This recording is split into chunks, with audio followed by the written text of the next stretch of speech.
There is a minigame in Mario and Luigi Brothership that you can play starting when you get to a certain point in the game, with that point being Twisty Island, as well as several other islands in the game that I'm not going to spoil here. The minigame starts when Mario hits the button on the machine.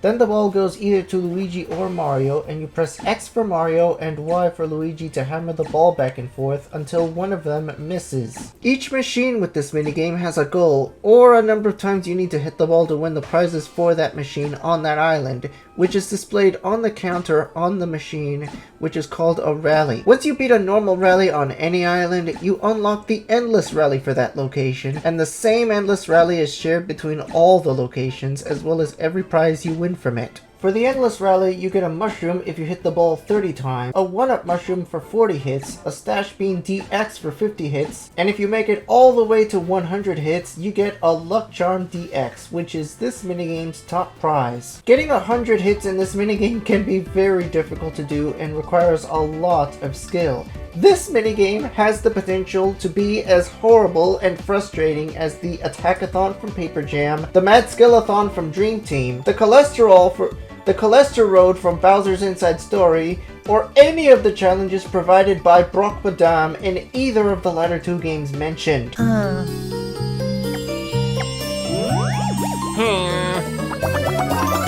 Oh yeah!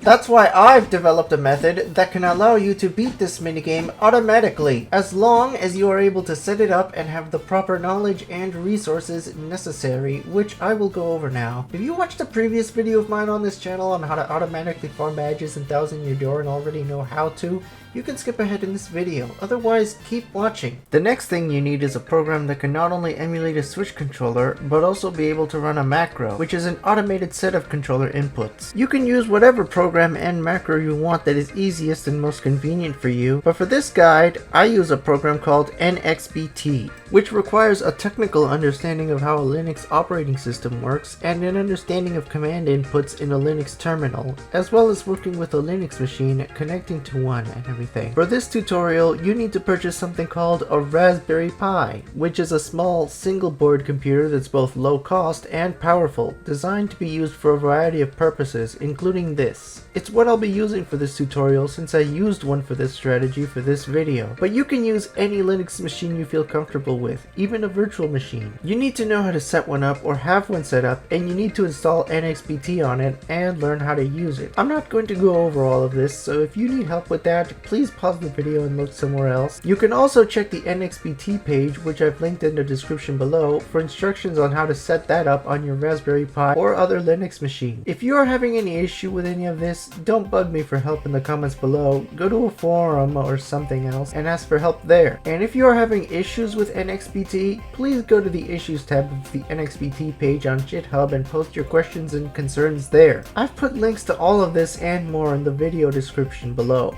Once you have everything set up and you're ready to go, you'll need to learn how to be able to create macros and create automatic button inputs. And for NXBT, you can find details and instructions on this listed in the page. NXBT has a web browser that you can use, but I found it too difficult to set up and work right, so I'm using command inputs instead. First, you make sure you are in the correct directory of the Linux terminal, and you use the following command. This is the command for running a macro with NXBT. Here, what's in quotes is the text file with the automated button inputs. I created a macro with a series of button inputs for this situation. I tested it and I tested it until it was perfect. I included all the files in the description below. You'll need to get them into your Linux machine in order to run them from there from the terminal. If you don't know how to do this, you can refer to somewhere else for help. Once you have everything set up, go into your game, have Mario hit the button, then you can play the game or miss on purpose as long as Mario and Luigi are standing at these exact spots.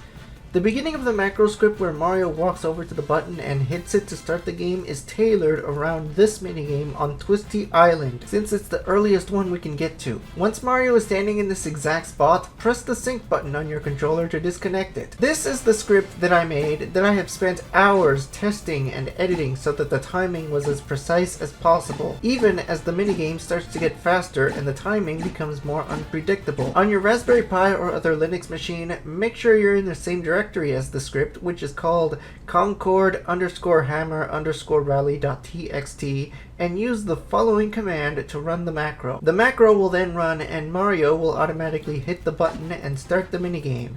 For the first 70 hits, Mario and Luigi will both automatically swing their hammers at the same time. This is because the ball will go either to Mario or to Luigi first, and this makes it possible for the game to continue up to 70 either way. I've tested it and learned that after 70 hits, the ball goes too fast for either Mario or Luigi to be able to hit it in time when either brother is swinging their hammer in unison with the other, since there's a small amount of delay between hammer swings for both bros. The script is written to make it to 100 only if the ball goes to Mario first. If it goes to Luigi first, then the script can only get up to a score of 70. Sometimes the script will miss and get a lower score since the ball speed can become more randomized and unpredictable with each and every attempt. The script also presses the capture button on the script after each and every attempt so you can watch the last 30 seconds where it gets the score that it got. But this can potentially and eventually eat up memory on your Switch and leave tons of useless videos stored on your Switch memory that can be a pain to mass delete. So if you don't want this, just remove or comment out this line from the bottom of the script.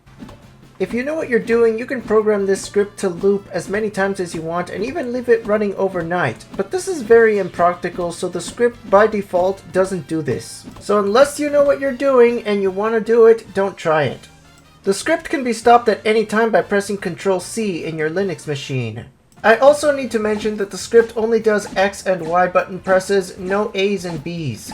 So the script will soft lock every time you get a new high score on the machine, in which case you would just manually get your controller back in and set it all up again. Eventually, you'll settle into a nice rhythm where the script will continually try to get 100 on its own without you having to keep putting in so much effort and concentration that would go to waste if you fail to reach 100. Keep in mind the script will continue whether you actually do reach 100 or not, which is most of the time. I have tested the script again and again, and I have successfully reached 100 hits with it as it is currently written, even though it took many tries and many hours. The script can also only go past 70 if the ball goes to Mario first, like I mentioned. You could program it the other way so that it gets to 100 if it goes to Luigi first, but you need to know what you're doing and have a lot of technical knowledge for this. The ball has a 50-50 chance of going to either brother first, so the script can reach up to 70 hits 50% of the time and up to 100 hits in the other 50%. And that's it! I hope you found this guide very useful, and if you were able to set it up and get a score of 100 with this method like I did, then kudos to you. I'm just sorry we didn't actually put in the time and effort to earn that score ourselves, and I can't stop you from ridiculing me and anyone that does this in the comments below about it. But it's okay if you can't do it and need to depend on this, because there's no shame in that. I don't know if this will work on the Switch too, but I'll be sure to update you guys on that in the video description below. Be sure to like and subscribe to this channel if you want more tips, tricks, and gaming guides.